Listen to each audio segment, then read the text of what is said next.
ಗೊತ್ತಿದ್ದೋ ಗೊತ್ತಿಲ್ಲದೇನೋ shoulder ನೋವು ಮಾಡ್ಕೊಂಡಿದ್ದೆ. ಇದು ಲಾಸ್ಟ್ ಟೈಮ್ ಒಂದು ಸತ ಆಗಿತ್ತು, ಒಂದು ಸ್ವಲ್ಪ ತಿಂಗಳುಗಳ ಹಿಂದೆ. ಅವಾಗ ಕರೆಕ್ಟಾಗಿ ವಾರ್ಮಪ್ ಮಾಡಿದ್ದಿಲ್ಲ, ಹಂಗೆ ನಾನು ಎಕ್ಸಸೈಸ್ ಮಾಡೋಕ್ಕೆ ಹೋಗಿದ್ದೆ, ಬಾರ್ಬೆಲ್ ಬೆಂಚ್ ಪ್ರೆಸ್ ಮಾಡಿದ್ದೆ, ಇಂಕ್ಲೈನ್ ಅವಾಗ ಸ್ಟಾರ್ಟ್ ಆಗಿತ್ತು. ಬಟ್ ಈ ಸಲ ನಾನು ಅಂಥದ್ದು ಏನೂ ಮಾಡಿಲ್ಲ, ಪ್ರಾಪರಾಗಿ ವಾರ್ಮಪ್ ಮಾಡಿ ಎಲ್ಲ ಮಾಡಿದ್ರೂ ಶೋಲ್ಡ್ರ್ ಪೇನ್ ಬರಾಕತ್ತಿತ್ತು. ಇದು ಯಾಕೆ ಗೊತ್ತಿಲ್ಲ, ಬಟ್ ಹಂಗಂತ ಹೇಳೇ ಇಗ್ನೋರ್ ಮಾಡೋಕ್ಕೆ ಬರೋಂಗಿಲ್ಲಲ್ಲ. ಸೊ ಪ್ರಾಪರಾಗಿ ಅದ್ರ ಸಂಬಂಧ ಮೊಬಿಲಿಟಿ ಎಕ್ಸಸೈಸಸ್ ಮಾಡಂತಿದ್ದೆ, ಸ್ಟ್ರೆಚಿಂಗ್ ಮಾಡಂತಿದ್ದೆ ಪ್ರಾಪರಾಗಿ. ಹಂಗಂತ ವರ್ಕೌಟು ಮಿಸ್ ಆಗಬಾರ್ದು ಮ್ಯಾಕ್ಸಿಮಮ್ ಅಂತ ಹೇಳಿ ಲೈಟ್ ವೇಟಲ್ಲೇ ನಾನು ಇವತ್ತಿಂದ ಎಕ್ಸಸೈಸಸನ್ನು ಪರ್ಫಾರ್ಮ್ ಮಾಡ್ತೀನಿ.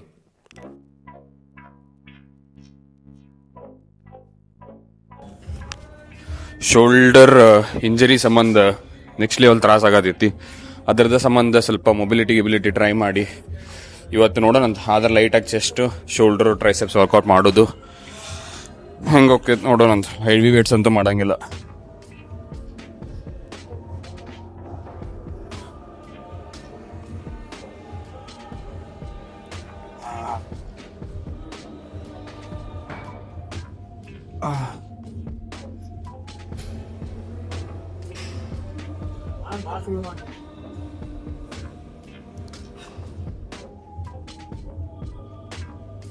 ನೀ ಅಲ್ಲಿ ಹೇಳಿದ್ ಕೇಳಂಗಿಲ್ಲ.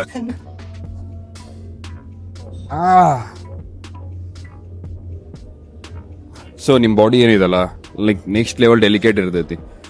ಇದು ಫಿಲ್ಮ್ ಒಳಗೆ ಏನು ತೋರಿಸ್ತಾರಲ್ಲ, ಹಿಂಗೆ ಹೊಡೆದ ಕೂಡಲೇ ಈ ಸೈಡ್ ಪುಟ್ಟದು ಬೀಳ್ತಾರ, ಆ ಟೈಪ್ ಎಲ್ಲ ರಿಯಲ್ ಲೈಫ್ ಹಂಗೆ ಇರಂಗಿಲ್ಲ. ಸ್ವಲ್ಪ ಚಂದ ನೋಡ್ಕೋಬೇಕಾಗ್ತೈತಿ. ಹೇಳಿದೆ ಅಲ್ಲ, ಪಿಕ್ಚರ್ನಾಗ ತೋರಿಸ್ದಂಗೆ ನಿಜ ಜೀವನ ಇರಂಗಿಲ್ಲ. ಹ್ಯೂಮನ್ ಬಾಡಿ ಭಾಳ ಅಂದ್ರೆ ಭಾಳ ಸೆನ್ಸಿಟಿವ್ ಇರ್ತೈತಿ. ಅಂದ್ರೆ ಯಾರಾದರೂ ಒಬ್ಬರು ನಿಮ್ಗೆ ಕುತ್ತಿಗೆ ಕಡೆ ಹೊಡೆದ್ರು, ಇಲ್ಲ ಒಂದು ಸ್ವಲ್ಪ ಜಾಸ್ತಿ ಫೋರ್ಸ್ಲಿ ಏನಾದರೂ ಇಂಪ್ಯಾಕ್ಟ್ ಆತಂದ್ರೆ ಅವಾಗನ ಜೀವ ಹೋಗೋ ಸ್ಥಿತಿ ಬರಬಹುದು.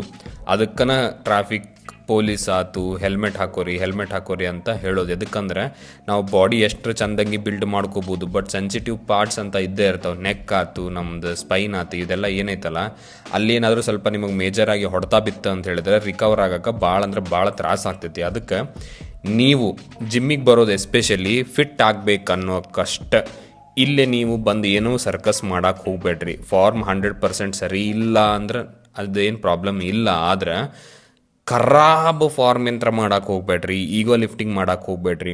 ನಮ್ದು ಎಲ್ಲರೂ ಏನಂತ ಹೇಳಿದ್ರೆ 100% ಫಾರ್ಮ್ ಇರೋಂಗಿಲ್ಲ, ಒಂದು ಸ್ವಲ್ಪ ಹೆಚ್ಚು ಕಮ್ಮಿ ಹಾಕ್ಕೊಂತ ಇರ್ತೈತಿ, ದಟ್ ಈಸ್ ಫೈನ್. ಬಟ್ ಹೊಡೆಯೋ ಕೆಪಾಸಿಟಿ 10 kg ವೇಟ್ ಇರ್ತೈತಿ. ನೀವು ಯಾರಿಗೋ ಇಂಪ್ರೆಸ್ ಮಾಡಬೇಕು, ಹಂಗೆ ಮತ್ತೊಂದೇನೋ ಮಾಡಬೇಕು ಅಂಥೇಳಿ ದುನಿಯಾದ ವೇಟ್ ತೊಗೊಂಡು ಗಿರ್ಕ್ ಮಾಡ್ಕೊಂಡು ಹೊಡ್ಯಾಕತ್ರಿ ಅಂದರೆ ಏನಾದರೂ ಮೇಜರ್ ಪ್ರಾಬ್ಲಮ್ ಆಗ್ಬೋದು. ಭಾಳ ಏನಾದರೂ ಅನ್ಕಂಫರ್ಟೇಬಲ್ ಫೀಲ್ ಆಗತ್ತಿತ್ತು ಅಂದ್ರೆ ಹೋಗಿ ಡಾಕ್ಟರಿಗೆ ಕನ್ಸಲ್ಟ್ ಮಾಡೋದು is always a better option. ನಂಗೆ ಇನ್ನೂ ಅಷ್ಟು ತ್ರಾಸ ಆಗಿಲ್ಲ, ಇದಕ್ಕಂದ್ರೆ ಲಾಸ್ಟ್ ಟೈಮು ಹಿಂಗೆ ಆಗಿತ್ತು. ಆ್ಯಂಡ್ ವರ್ಕೌಟ್ ಮಾಡಿನೇ ಸ್ವಲ್ಪ ರಿಕವರ್ ಆಗಿತ್ತದ. ಸೊ ಅದನ್ನ ಟ್ರೈ ಮಾಡಂತಿದ್ದು. ಭಾಳ ಏನು ಅನ್ಕಂಫರ್ಟೇಬಲ್ ಇಲ್ಲ, ಬಟ್ ಭಾಳ ಅನ್ಕಂಫರ್ಟೇಬಲ್ ಆದ್ರೆ ಹೋಗಿ ತೋರಿಸ್ಬೇಕಾಗ್ತೈತಿ. ಆಮೇಲೆ ಎಲ್ಲರದು ಅವ್ರದ್ದು ಓನ್ ಪಾತ್ ಅಂತ ಇರ್ತೈತಿ. ಎಲ್ಲರೂ 3 ತಿಂಗಳ 6 ತಿಂಗಳದೊಳಗೆ ರಿಸಲ್ಟ್ ಬರಲ್ಲ. ಒಬ್ಬೊಬ್ಬರಿಗೆ 2 ವರ್ಷ ಬೇಕಾಗ್ತೈತಿ, ಒಬ್ಬೊಬ್ಬರಿಗೆ 3 ವರ್ಷ ಬೇಕಾಗ್ತೈತಿ, ಒಬ್ಬೊಬ್ಬರಿಗೆ 3 ತಿಂಗಳದಾಗ 6 ತಿಂಗಳದಾಗ ಚಲೋ ರೇಂಜಸ್ ಕಾಣ್ತೈತಿ. ಹಂಗಂತ ಹೇಳಿ ನಿಮ್ಮನ್ನು ನೀವು ಅವ್ರ ಜೊತೆ ಕಂಪೇರ್ ಮಾಡೋದಾಗ್ಲಿ, ಇಲ್ಲ ಅವ್ರು ಮಾಡುವಷ್ಟು ವೇಟ್ಸ್ ತೊಗೊಂಡು ನೀವು ಮಾಡೋದಾಗ್ಲಿ, ಇಲ್ಲ ಅವ್ರು ಯೂಸ್ ಮಾಡೋ ಸಪ್ಲಿಮೆಂಟ್ಸನ್ನು ತೊಗೊಂಡು ನೀವು ಮಾಡೋದಾಗ್ಲಿ, ಈ ಥರ ಹುಚ್ಚತನ ನೀವು ಮಾಡಬಾರ್ದು. ನೀವು ನಿಮ್ಮದು ಓನ್ ಜರ್ನಿಯಲ್ಲೇ ಇರ್ತೀರಿ, ನೀವು ನಿಮ್ಮ ಓನ್ ಜರ್ನಿನ ಫಾಲೋ ಮಾಡ್ತೀರಿ. ಅದನ್ನು ತಲೆಯಾಗಿ ಇಟ್ಕೊಂಡು ಯಾವಾಗ್ಲೂ ಪರ್ಫಾರ್ಮ್ ಮಾಡಿರಿ. ನಾನು ನೋಡಿರಿ ಶೋಲ್ಡರ್ ನೋವು ಆಯ್ತು ಅಂತ ಹೇಳಿ ಇವೊಂದು ನಾ 30 kg ಡಂಬಲ್ಸ್ ತೊಗೊಂಡು ಬೆಂಚ್ ಪ್ರೆಸ್ ಮಾಡ್ಬೋದಿತ್ತು. ಬಟ್ ಈ ವಿಡಿಯೋದಾಗ ನೋಡಿದ್ರಿ ಅಂದ್ರೆ ಭಾಳ ಚಿಂಟು ವೇಟ್ಸ್ ತೊಗೊಂಡು ಎಕ್ಸಸೈಸ್ ಮಾಡಾಕತ್ತೀನಿ. ಅದಕ್ಕಂದ್ರೆ ನಂಗೆ ಗೊತ್ತೈತಿ ಶೋಲ್ಡರ್ ನೋವು ಆಗೈತಿ. ಇನ್ನು ನಾನು ವಿಡಿಯೋ ಸಂಬಂಧ ಆಗಲಿ, ಇಲ್ಲ ನಿಮ್ಮನ್ನು ಇಂಪ್ರೆಸ್ ಮಾಡೋ ಸಂಬಂಧ ಆಗಲಿ ಜಾಸ್ತಿ ವೇಟ್ಸ್ ತೊಗೊಂಡು ಏನಾದರೂ ಪರ್ಫಾರ್ಮ್ ಮಾಡಿದೆ ಅಂದರೆ ನನಗೇನಾದರೂ ಇಂಜುರಿ ಆಗಬಹುದು. ಅದಕ್ಕೆ ಸೇಫ್ಟಿ ಯಾವಾಗಲೂ ನಿಮ್ದು ಮೇನ್ ಪ್ರಯಾರಿಟಿ ಆಗಿ ಇರಬೇಕು. ಸ್ಟಾರ್ಟಿಂಗ್ ಜಿಮ್ ಹಚ್ಚಿರಿ ಅಂದರೆ ಒಂದು ಸ್ವಲ್ಪ ವೀಕ್ಸ್ ಆದರೂ ಎಕ್ಸಸೈಸಸನ್ನು ಕಲ್ಕೋರಿ. ಯಾವ ಎಕ್ಸಸೈಸಸ್ಸು ಹೆಂಗೆ ಮಾಡಬೇಕು, ಚೆಸ್ಟ್ ದಿನ ಯಾವ್ಯಾವ ಎಕ್ಸಸೈಸಸ್ ಮಾಡಬೇಕು, ಜಿಮ್ದಾಗ ಯಾವ್ಯಾವ ಮಷೀನ್ಸ್ ಅವೈಲೇಬಲ್ ಅದಾವು, ಯಾವ ಎಕ್ಸಸೈಸ್ ಮಾಡೋಕೆ ನೀವು ಕಂಫರ್ಟೇಬಲ್ ಅದಿರಿ, ಅದಕ್ಕೆ ನೀವು ಕಂಫರ್ಟೇಬಲ್ ಇಲ್ಲ, ಬ್ಯಾಕ್ ಅಂದ್ರೆ ಹೆಂಗೆ ಟ್ರೈನ್ ಮಾಡಬೇಕು, ಬೈಸೆಪ್ಸ್ ಅಂದ್ರೆ ಹೆಂಗೆ ಟ್ರೈನ್ ಮಾಡಬೇಕು, ಯಾವುದು ಮಷೀನ್ ನಮ್ಮ ಜಿಮ್ನಾಗ ಐತಿ, ಯಾವ ಜಿಮ್ನಾಗ ಮಷೀನ್ ಇಲ್ಲ, ನೀವು ಯಾವ ಎಕ್ಸಸೈಸನ್ನು ಮಾಡೋಕೆ ಕಂಫರ್ಟೇಬಲ್ ಅದೀರಿ, ಇದನ್ನೆಲ್ಲ ಒಂದು ಸ್ವಲ್ಪ ನೀವು ವಿಚಾರ ಮಾಡಿ ಅನಲೈಸ್ ಮಾಡಬೇಕಾಗ್ತೈತಿ. ಯಾರೋ ಒಬ್ಬರು ಮಾಡಾತಾರ ಅಂಥೇಳಿ ಅವರನ್ನು ಕಂಪ್ಲೀಟಾಗಿ ಕಾಪಿ ಮಾಡೋಕೆ ಹೋಗ್ಬೇಡ್ರಿ. ನಿಮ್ಗೇನಾದರೂ ಎಕ್ಸಸೈಸ್ ಫಾರ್ಮ್ಸ್ ಗೊತ್ತಿಲ್ಲ, ಹೆಂಗೆ ಮಾಡ್ಬೇಕು ಅನ್ನೋದು ಗೊತ್ತಿಲ್ಲ ಅಂತ ಹೇಳಿದ್ರೆ ಬೇಕಿದ್ರೆ ಜಿಮ್ನಾಗ ಯಾರಾದರೂ ಸ್ವಲ್ಪ ಸೀನಿಯರ್ಸು ಇಲ್ಲ ನಿಮ್ಮ ಟ್ರೈನರ್ಸು ಯಾರಾದರೂ ಇದ್ದರೆ ಅವ್ರದ್ದು ಅಸಿಸ್ಟೆನ್ಸ್ ತೊಗೋರಿ. ಆದರೆ ದುನಿಯಾದ ವೇಟ್ ಹಾಕಿ ಗೊತ್ತಿರ್ಲಾರ್ದಂಗೆ ಹೊಡ್ಕೊಂತ ಕೂಡಕ್ಕೆ ಹೋಗ್ಬೇಡ್ರಿ. ನಾ ಈಗೇನು ತೋರ್ಸಾತೀನಿ ನಾ ವೀಡಿಯೋದಾಗ ಎಲ್ಲ ಅದ್ರದ್ದು ಅದೇ ಎಕ್ಸಾಂಪಲ್. ನಾನು ಇವೊಂದು ಎಷ್ಟು ಸೇಫ್ಟಿ ಎಷ್ಟು ವಾರ್ಮಪ್ ಗಿರ್ ಮಾಡ್ಕೊಂಡು ಎಲ್ಲ ಪರ್ಫಾರ್ಮ್ ಮಾಡ್ತೀನಂದ್ರು ಬಾಡಿ ಒಳಗೆ ಏನಾರು ಒಂದು ಸ್ವಲ್ಪ ಹೆಚ್ಚು ಕಮ್ಮಿ ಇಂಜುರಿ ಆಗೇ ಬಿಡ್ತಾವೆ. ಪಾರ್ಟ್ ಆಫ್ ದ ಲೈಫ್ ಅಂತಲೇ ತಿಳ್ಕೊಬೇಕು. ಆದ್ರೆ ಹಂಗೆ ಇಂಜುರಿ ಆದಾಗ ನೀವು ಹೆಂಗೆ ರಿಯಾಕ್ಟ್ ಮಾಡ್ತೀರಿ, ಹೆಂಗೆ ವರ್ಕೌಟ್ ಮಾಡ್ತೀರಿ ಅನ್ನೋದು ಮ್ಯಾಟರ್ ಆಗ್ತೈತಿ. ನೀವು ಇಂಜುರಿ ಆಗೈತಿ ಅಂದರೂ no pain no gain do or die ಅನ್ನೋ ಕೈಂಡ್ ಆಫ್ ಮೈಂಡ್ಸೆಟ್ ಇಟ್ಕೊಂಡು ಬಿರ್ರಿ ವೇಟ್ಸ್ ಹಾಕಿ ಹೊಡ್ಯಾಕತ್ತೀರಿ ಅಂದರೆ ಗದ್ದಲ ಆಕೈತಿ, ಪ್ರಾಬ್ಲಮ್ ಆಕೈತಿ. ಸೊ ಆರಾಮ್ಸೆ ಈ ಜರ್ನಿನ ಒಂದು ಮ್ಯಾರಥಾನ್ ಅಂತ ತಿಳ್ಕೊರಿ, ಸ್ಪ್ರಿಂಟಿಂಗ್ ಅಲ್ಲ. ನೀವು ಇದನ್ನು ಜೀವನ ಪರ್ಯಂತ ಮಾಡಬೇಕು. ಬರೀ ಇದು 3 ತಿಂಗಳ 6 ತಿಂಗಳ ಗೇಮ್ ಅಲ್ಲ. ನೀವು ಫಿಟ್ನೆಸ್ ಮೇಂಟೈನ್ ಮಾಡೋದಂದ್ರೆ ಇದೇನು ಸ್ಟಾರ್ಟಿಂಗ್ 3 ತಿಂಗಳ 6 ತಿಂಗಳು ಐತಲ್ಲ, ಇದ್ರಾಗ ನೀವು ಬರೀ ಕಲಿತೀರಿ ಏನು ತಿನ್ನಬೇಕು, ಹೆಂಗೆ ತಿನ್ನಬೇಕು, ಏನು ಮಾಡಬೇಕು, ಏನು ಮಾಡಬಾರ್ದು ಅನ್ನೋದನ್ನು. ಬಟ್ ಅದನ್ನು ಬಿಟ್ಟು ಇದೇ 3 ತಿಂಗಳ 6 ತಿಂಗಳದೊಳಗೆ ನೀವು ನಾನು ಅವನ ಥರ ಆಗ್ತೀನಿ, ನಾನು ಇವನ ಥರ ಆಗ್ತೀನಿ, ನಾ ಹಿಂಗೆ ಕಾಣ್ತೀನಿ, ನಾ ಹಂಗೆ ಕಾಣ್ತೀನಿ ಅನ್ನೋ ಟ್ರ್ಯಾಪ್ನೇ ಬಿದ್ದಿರಿ ಅಂದರೆ ನೀವು ಯಾರ ಥರನೂ ಕಾಣಂಗಿಲ್ಲ. ಉಲ್ಟಾ ಏನಾದರೂ ಇಂಜುರಿ ಆತಾರೆ ನೀವು ಜಿಮ್ಮಿಗೆ ಬರೋದು ಇಲ್ಲ, ನೀವು ನಿಮ್ಮ ಥರ ಹೆಂಗಿದ್ರಿ ಅಲ್ಲ ಹಂಗೂ ಕಾಣಂಗಿಲ್ಲ. ಸೊ ಅದಕ್ಕೆ always put your safety on top priority. ಅದನ್ನು ಫಸ್ಟ್ ಮ್ಯಾಗಿಟ್ಟು ಬೇರೆ ಎಲ್ಲ ನೀವು ಮಾಡ್ಕೊತ ಬರ್ರಿ. ಈಗ ಗೊತ್ತಿಲ್ಲ ಯಾಕೆ ಇಷ್ಟು ಮಂದಿಗೆ ಅರ್ಜೆಂಟ್ ಇರ್ತೈತೆ ಅಂತೇಳಿ. ನಂಗೆ ಎಷ್ಟೊಂದು ಕ್ಲೈಂಟ್ಸ್ ಬರ್ತಾರಲ್ಲ, ಅದ್ರಾಗ ಎಸ್ಪೆಷಲಿ ಸ್ವಲ್ಪ ಕ್ಲೈಂಟ್ಸ್ ಹೆಂಗಿರ್ತಾರ ಅಂತ ಹೇಳಿದರೆ, ನೀವು ಏನು ಹೇಳಿದ್ರು ನಾ ಮಾಡ್ತೀನಿ, this time I am very motivated, ನೀವು ಏನಾರು ಹೇಳ್ರಿ, ಇಷ್ಟು ನಡೀರಿ ಅಂದರೆ ನಾನು ನಡಿತೀನಿ, ಇಷ್ಟು ತಿನ್ನಂದರೆ ತಿಂತೀನಿ, ಇಷ್ಟು ಎಕ್ಸಸೈಸ್ ಮಾಡಂದ್ರೆ ನಾ ಮಾಡ್ತೀನಿ, ನಂಗೆ ಈ ಸತ ರಿಸಲ್ಟ್ ಬೇಕು ಅಂತ ಅಂತಾರೆ. ನೋಡಿರಿ, ದಿಸ್ ಈಸ್ ವೆರಿ ಗುಡ್. ಅಂದರೆ ಇಷ್ಟು ಡಿಟರ್ಮಿನೇಷನ್ ಐತಿ, ಇಷ್ಟೆಲ್ಲ ಐತಿ ಅಂಥೇಳಿ. ಆದರೆ ಹಿಂಗೆ ಡೆಸ್ಪರೇಷನ್ ಇಟ್ಕೊಂಡು ತಪ್ಪು ದಾರಿ ಹಿಡಿಬಾರ್ದು. ನಾನು ಅವರಿಗೆ ಹೇಳ್ತೀನಿ, ನೋಡಿರಿ, ಇಷ್ಟು ಅಗ್ರೆಸಿವ್ ಆಗಿ ಫ್ಯಾಟ್ ಲಾಸ್ ಮಾಡೋಕತ್ರ ಮಸಲ್ ಲಾಸ್ ಆಗ್ತೈತಿ, ವೀಕ್ನೆಸ್ ಫೀಲ್ ಆಗ್ತೈತಿ, ಹೀಗೆಲ್ಲ ಆಗ್ತೈತಿ ಅಂಥೇಳಿ ಅದನ್ನು ತಿಳ್ಕೊಂಡು ಮುಂದೆ ಏನು ಮಾಡಬೇಕಂತ ವಿಚಾರ ಮಾಡ್ತಾರಂದ್ರೆ ಅದು ಶಾಣೆತನ. ಬಟ್ ವೀಕ್ನೆಸ್ ಆದರೂ ಆಗಲಿ, ಹೇರ್ ಫಾಲ್ ಆದರೂ ಆಗಲಿ, ನನಗೆ ಒಟ್ಟು ವೇಟ್ ಲೂಸ್ ಮಾಡೋದೈತಿ, ರಿಸಲ್ಟ್ ಬೇಕೇ ಬೇಕು ಅನ್ನೋದೇನೈತಲ್ಲ, ಅದು ಒಂದು ಸ್ವಲ್ಪ ಹುಚ್ಚುತನ ಅನ್ನಬಹುದು. ನೀವು ಹಂಗೆ ಏನಾದ್ರೆ ಬರೇ ರಿಸಲ್ಟು ಜಲ್ದಿ ಬೇಕು ಅನ್ಕೊತಿದ್ರಿ ಅಂದರೆ ನೀವು ಇದನ್ನು ಯಾರಾದರೂ ನಿಮ್ಮ ಜಿಮ್ನಾಗಿರೋ ಓನರ್ಗೋ ಟ್ರೈನರ್ಗೋ ಯಾರಾದರೂ ಹೇಳಿದ್ರಿ ಅಂದರೆ ಅವ್ರು ಪಕ್ಕ ಏನಂತಾರಂದ್ರೆ, ಇವೆಲ್ಲ ಎಕ್ಸಸೈಸ್ ಡಯಟ್ ಮಾಡ್ಕೊಂಡು ಕುಂತ್ರಾಗಲ್ಲ, ನನ್ನ ಕಡೆ ಒಂದು ಸಪ್ಲಿಮೆಂಟ್ ಐತಿ, ಈ ಸಪ್ಲಿಮೆಂಟ್ ತಗೋ, ಮಸ್ತ್ ರಿಸಲ್ಟ್ ಬರ್ತೈತಿ, ಜಿಮ್ನಾಗೂ ಒಂದು 4 ಮಂದಿ ತೊಗೊಂಡಾರ, ಅವ್ರಿಗೂ ಬೇಕಿದ್ರೆ ಕೇಳು ಅಂತ ಹೇಳಿ ಬರಲಾರ್ದ ಪ್ರಾಡಕ್ಟ್ಸ್ ಎಲ್ಲ ನಿಮಗೆ ಅವರು ಸೇಲ್ ಮಾಡ್ತಾರೆ.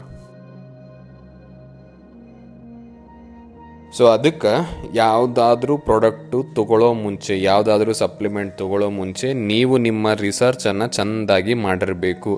ಯಾವ ಫುಡ್ಡನ್ನು ಮೊದಲು ತಿನ್ನಬೇಕು ಅನ್ನೋದು ನಿಮಗೆ ಕ್ಲಿಯಾರಿಟಿ ಇರಬೇಕು. ಎಷ್ಟು ಕ್ಯಾಲರೀಸ್ ತಿನ್ನಬೇಕು ನಿಮ್ಮ ಗೋಲ್ ಪ್ರಕಾರ ಅನ್ನೋದು ನಿಮಗೆ ಕ್ಲಾರಿಟಿ ಇರಬೇಕು. ನೀವು ವೇಟ್ ಲಾಸ್ ಮಾಡಕತ್ತೀರೋ, ವೇಟ್ ಗೇನ್ ಮಾಡಕತ್ತೀರೋ, ಏನು ಮಾಡತ್ತೀರೋ ಅನ್ನೋದು ನಿಮಗೆ ಗೊತ್ತಿರಬೇಕು. ಇವ್ಯಾವುದು ಫಂಡಮೆಂಟಲ್ಸ್ ಬೇಸಿಕ್ಸ್ ಮೇಲೆ ಫೋಕಸ್ ಮಾಡಲಾರ್ದ ನೀವು ರಿಸಲ್ಟೇ ಜಲ್ದಿ ಬೇಕು ಅಂತ ಆ ಶೇಕ್ ತೊಗೊಂಡೆ, ಈ ಶೇಕ್ ತೊಗೊಂಡೆ, ಆ ತಿಂದೆ, ಇದು ತಿಂದೆ ಮಾಡಿದ್ರಿ ಅಂತ ಹೇಳಿದ್ರಿ ಅಂದರೆ ಏನಾದರೂ ಆಗಬಹುದು. ಸೊ ಅದ್ರ ಮೇಲೆ ನಾ ಗ್ಯಾರಂಟಿ ಏನು ಹೇಳಕ್ಕೆ ಬರೋಂಗಿಲ್ಲ.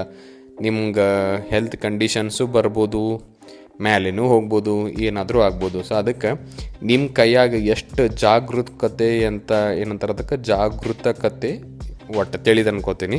ಅದು ಎಷ್ಟು ಜಾಗೃತರಾಗಿ ಇರ್ತೀರಿ ಅಷ್ಟು ಜಾಗೃತರಾಗಿದ್ದು ನೀವು ನಿಮ್ಮ ಫಿಟ್ನೆಸ್ ಜರ್ನಿನ ತೊಗೊಂಡು ಹೋಗ್ತಿರ್ರಿ ಮುಂದೆ. ಹಂಗೆ ಈಗ ನನ್ನದು ವರ್ಕೌಟ್ ಏನು ಮಾಡಿದೆ ಅಂತ ನಿಮಗೆ ಹೇಳ್ತೀನಿ.